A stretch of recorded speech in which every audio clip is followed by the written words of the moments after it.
بسم اللہ الرحمن الرحیم۔ السلام علیکم، آپ دیکھ رہے ہیں CNN نیوز اور میں ہوں آپ کا ہوسٹ معین احمد۔ CNN نیوز کے ہفتہ وار بلیٹن میں خوش آمدید۔ سب سے پہلے ہیڈ لائنز۔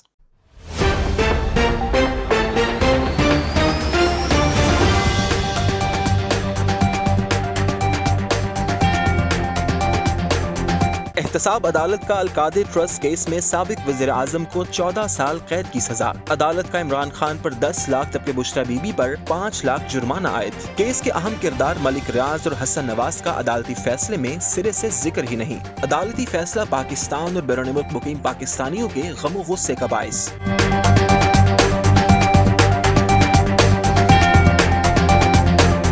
معروف ٹی وی اینکر سید اقرار الحسن نے ڈونیٹ ڈائریکٹ ایپ کا افتتاح کر دیا۔ نادار اور بے سہارا افراد کی امداد کے لیے جدید اور شفاف ڈونیٹ ایپ انقلابی قدم ہے۔ برمنگھم کی مقامی چیریٹیز کا ایپ کے ذریعے مستحقین کی مدد کی یقین دہانی کا اظہار۔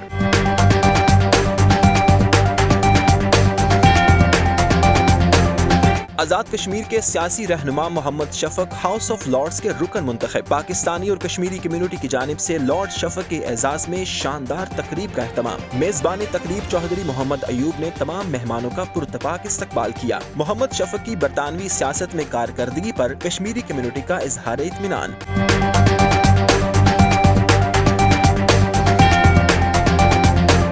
ڈاکٹرز آف رحمان کے زیر اہتمام غزہ کی تعمیر نو کے حوالے سے فنڈ ریزنگ ایونٹ کا انعقاد۔ High commissioner of Pakistan doctor Muhammad Faisal کی تقریب میں بطور مہمان خصوصی شرکت۔ شرکاء کا کہنا تھا کہ ڈاکٹرز آف رحمان نے غزہ کے عوام کی مدد کے لیے بہترین پلیٹ فارم مہیا کیا ہے۔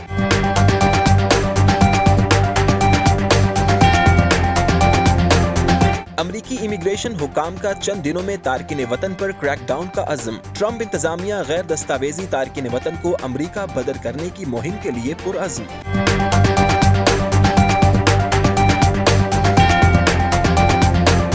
اور پاکستان نے ویسٹ انڈیز کو شکست دے کر ٹیسٹ کرکٹ میں منفرد ریکارڈ بنا لیا۔ پاکستان نے سیریز کے پہلے ٹیسٹ میچ میں ویسٹ انڈیز کو 127 رن سے شکست دے دی۔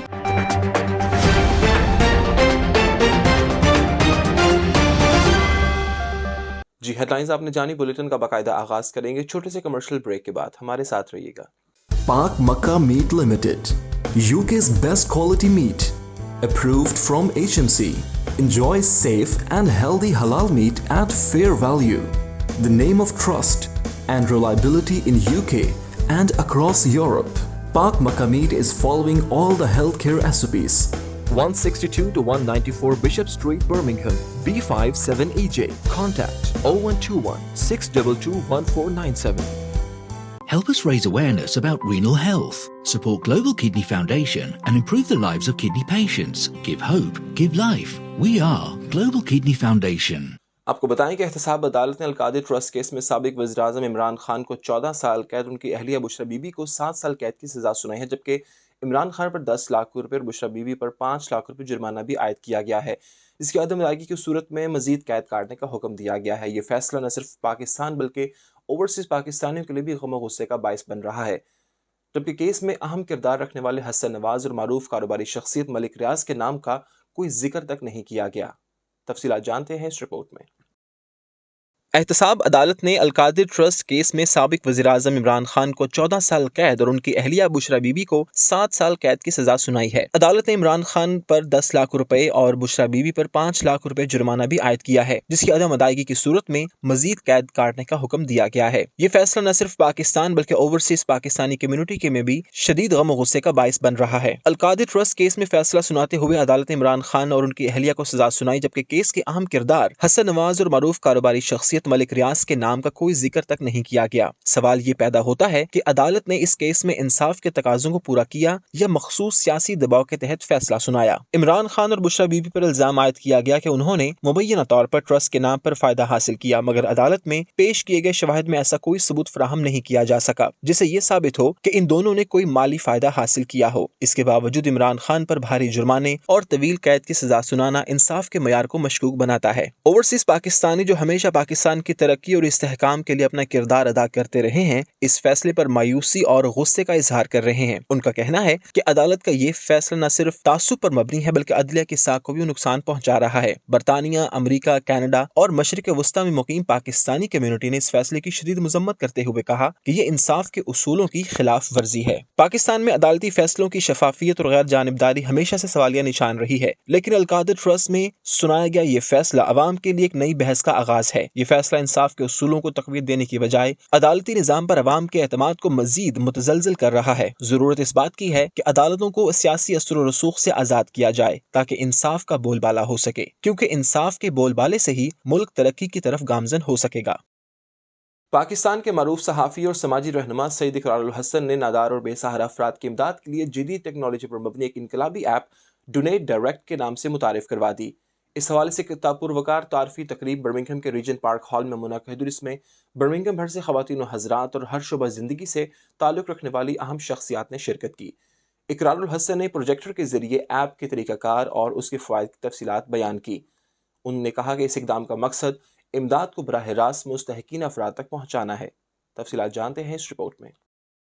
پاکستان کے معروف صحافی اور سماجی رہنما سید اقرار الحسن نے نادار اور بے سہارا افراد کی امداد کے لیے جدید ٹیکنالوجی پر مبنی ایک انقلابی ایپ ڈونیٹ ڈائریکٹ متعارف کروا دی۔ اس حوالے سے ایک پروقار تعارفی تقریب برمنگھم کے ریجنٹ پارک ہال میں منعقد ہوئی، جس میں برمنگھم بھر سے خواتین و حضرات اور ہر شعبہ زندگی سے تعلق رکھنے والے افراد نے شرکت کی۔ ایپ کا مقصد ضرورت مند افراد کو مقامی چیریٹیز کے ذریعے براہ راست ان کے پبلک اکاؤنٹس میں امدادی رقم فراہم کرنا ہے تاکہ امدادی عمل شفاف اور مؤثر ہو سکے۔ تقریب کے دوران سید اقرار الحسن نے پروجیکٹر کے ذریعے ایپ کے طریقہ کار اور اس کے فوائد کی تفصیلات بیان کی۔ انہوں نے کہا کہ یہ ایپ ایک ایسا انقلابی قدم ہے جو ان ضرورت مند افراد کے لیے امید کی کرن ثابت ہوگی جو روایتی امدادی ذرائع تک رسائی حاصل نہیں کر سکتے۔ اس اقدام کا مقصد امداد کو براہ راست مستحق افراد تک پہنچانا ہے تاکہ بدعنوانی یا غیر ضروری رکاوٹوں کا خاتمہ کیا جا سکے۔ تقریب میں شریک معزز مہمانوں میں سابق لارڈ میئر سید شفیق شاہ، پاکستان پریس کلب کے ممبران اور خواتین تنظیموں کی نمائندگان شامل تھے۔ تمام شرکاء نے اس ایپ کو ایک جدید اور شفاف اقدام قرار دیا اور اس کی بھرپور پذیرائی کی۔ مقامی چیریٹیز نے بھی اس عزم کا اظہار کیا کہ وہ اس ایپ کے ذریعے زیادہ سے زیادہ مستحقین کی مدد کو یقینی بنائیں گے۔ تقریب کے اختتام پر اقرار الحسن نے حاضرین کے سوالات کے جوابات دیے اور ایپ کو مزید مؤثر بنانے کے لیے تجاویز بھی طلب کی۔ شرکاء نے ایپ کو کمیونٹی کے لیے مثالی قدم قرار دیا جو عطیہ دہندگان کے اعتماد کو مضبوط کرے گا اور امدادی عمل کو مزید تیز اور آسان بنائے گا۔ اس موقع پر اقرار الحسن، سابق لارڈ میئر شفیق شاہ اور رباب ملک نے CNN نیوز سے گفتگو کرتے ہوئے کہا کہ ڈونیٹ ڈائریکٹ کے ذریعے متاثرہ لوگوں کی ڈائریکٹ امداد معاشرے میں انقلاب برپا کرے گی۔ برمنگھم میں مقیم جو پاکستانی ہیں، ہمیشہ اس شہر نے بڑا مان دیا، بڑا پیار دیا، ہمیں کاز لے کر یہاں آئے ہیں۔ ایک ایسا پلیٹ فارم ہے ڈونیٹ ڈائریکٹلی کہ جس کے ذریعے لوگوں کی براہ راست مدد ہو سکے گی، بغیر کوئی چیریٹی، بغیر کوئی NGO، بغیر کسی آرگنائزیشن یا کسی فرد کو انوالو کیے ہوئے۔ جس طرح سے یہاں ہم اپنے پیاروں کو پیسے بھجواتے ہیں مختلف جو منی ٹرانسفر کے پلیٹ فارمز ہیں ان کے ذریعے، سو ہم انشاءاللہ پاکستان میں کوشش کر رہے ہیں، کرتے آئے ہیں اور آئندہ بھی کریں گے۔ جو لوگ مستحق ہیں ان کی ڈیٹیلز جمع کریں، ان کی ویڈیوز، ان کی تصاویر وہ ڈونیٹ ڈائریکٹلی پر ہم پوسٹ کریں اور لوگ دنیا بھر سے، بالخصوص UK سے ان کی مدد کرنے کے لیے ان کے اکاؤنٹ میں ڈائریکٹ پیسے بھجوائیں تاکہ اس بات کا کوئی امکان ہی نہ رہے کہ پیسے کوئی درمیان میں کھا گیا ہے یا کسی نے کوئی اپنی ایڈمنسٹریشن کی کاسٹ رکھ لی ہے وغیرہ وغیرہ وغیرہ۔ تو شکر ہے کہ لوگوں کو یہ خیال پسند آیا اور لوگوں نے بڑا اپریشیٹ بھی کیا اور الحمدللہ بھرپور طریقے سے اس پلیٹ فارم کی سپورٹ کا بھی یقین دلایا۔ سو میں آپ کے توسط سے برمنگھم اور برطانیہ میں رہنے والے جتنے بھی پاکستانی ہیں ان سب کا شکریہ ادا کرتا ہوں۔ کے لیے تو بڑی فخر کی بات ہے کہ پاکستان کے جو مشہور جرنلسٹ ہیں محترم سید اقرار الحسن صاحب یہاں برمنگھم میں موجود ہیں، تو انہوں نے ایک یونیک قسم کی چیریٹی لانچ کی ہے جس کی ویب سائٹ ہوگی، وہ کسی ادارے کو پیسے نہیں جائیں گے بلکہ لوگ ڈائریکٹلی جس کو ضرورت ہے اس کو وہ سلیکٹ کر سکتے ہیں۔ تو میں سمجھتا ہوں کہ اس طرح چیریٹیوں کی ضرورت ہے کہ ہمارے ملک میں، پاکستان میں ابھی بھی کچھ فیملی ایسی ہیں کہ جن کو جو ایوری ڈے جن کی نیڈز کو پورا کرنے کے لیے بڑی اسٹرگل کرتے ہیں۔ تو کیونکہ اس ملک میں جو ہمارے اوورسیز پاکستانی جو کشمیری ہیں الحمدللہ بڑے سکسیسفل ہیں، تو ہمیں چاہیے کہ جو ہمارے بہن بھائی پاکستان ہیں ان کی بھی مدد کی جائے۔ بہت اچھا اور بہت بہترین چینج ہے میرے خیال سے، جیسے لوگوں کی چیریٹی سے ویسے بھی نا ایک یقین اٹھ گیا تھا، تو یہ طریقہ کار جو کہ اقرار نے ابھی متعارف کروایا ہے، تو مجھے لگتا ہے کہ لوگوں کی ایک ذہن بنا ہوا تھا کہ جو وہ چاہتے بھی ہیں کہ وہ نیکی کرنا چاہتے ہیں، تو